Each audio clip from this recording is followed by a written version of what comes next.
Nii, aga selge. Siis esimesena kutsuks Isamaa ja Jaanus Karilaid.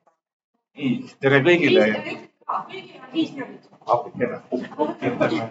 Kõigepealt tänud korraldajatele, et niivõrd keeruline, aga tänuväärne teema on ette võetud. Tänud esinejatele. Palju tuli huvitav informatsiooni, aga see on sama lähteülesanne, et oleks nagu seminaris õnneliku elu otsinguid või kus tekib armastus ja kuidas see püsib ja kus tekivad väärtused ja kus tekib vastutustunne. Aga iseenesest on see läbi põimunud ju väga palju kasvatusteadusega ja psühholoogiaga. Et ühelt poolt me näeme, mis poliitikute ülesanne, poliitikute roll on luua sellist turvalist elukeskkonda.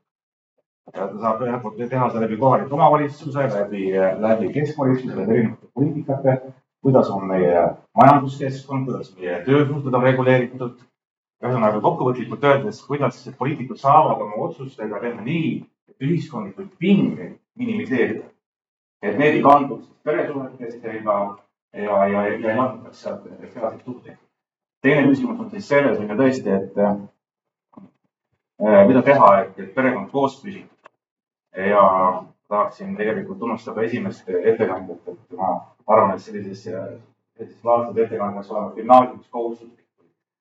Et tulevased emad isad saaksid aru, mis tähendab nagu siis vastutustunne ja rolli jaotus ja kõik see puhul.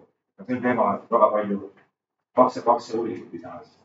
Ma olen ise 16 aastat Haapsalu volikogu esimees ja puutunud ka kokku siis läbi linnade liidu lastekaitse tasandil. Ja mida ma näen selle probleemiga, mis poliitikutel on tegemata töö olnud, on see, et meie lastekaitse standard on üle Eesti väga erinev. Meil on 78 kohalikku omavalitsust ja peab ütlema, et tegelikult see teenuse tase on väga ebaühtne. Rääkimata ka sellest, et kuidas poliitikud saavad korraldada huviharidust.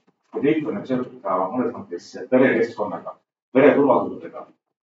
Kui poliitikud ülesanne luua seda elukeskkonda ja neid teha seda siis elukorraldus võimalikult turvaliseks ja stabiilseks, siis ütleme, see teemade jaotus või loetelu on väga pikk, mida võiks teha teisiti ja võiks teha paremini.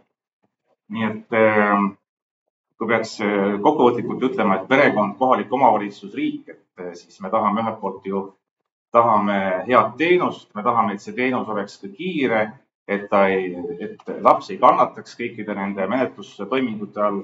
See on tihtipeale pädevuse küsimus, ressursside küsimus, kuidas poliitikud saavad läbi poliitika kujundamised neid pädevusi ja ressursse juhtida. Et kõik see kohtupidamine on juba mõnes mõttes ju lapsele ju karistus tegelikult. Et ka see, et otsime endale uusi õigusnorme ja teeme need õigusnormid tugevamaks, see on siis, vabandust üldismuse pärast, aga siis kättemaksu imulisele lapsevanemale üks relv, mille kaudu siis oma siis mingi sõda pidada. Tegelikult on ju mõte see, et lapsevanemad peaksid kokku leppima ja kohus peaks küll olema nagu, ma isegi ütleks, et välistatud variant.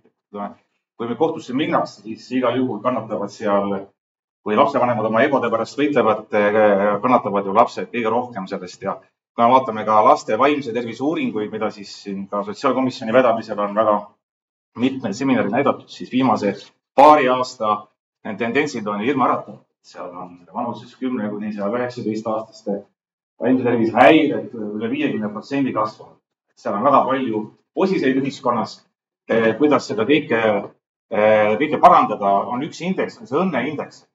Ühiskonna õnneindeksid Eesti on kuskil kas 35. kohal. Et kuidas? 46 hoopiski, jah, ma optimistlikun. Et mida siis teha, et me suudaksime seal olla Põhjala riikidega või Saksamaaga või muude riikidega seal perekonna siis õnneindeksites kõrgemal.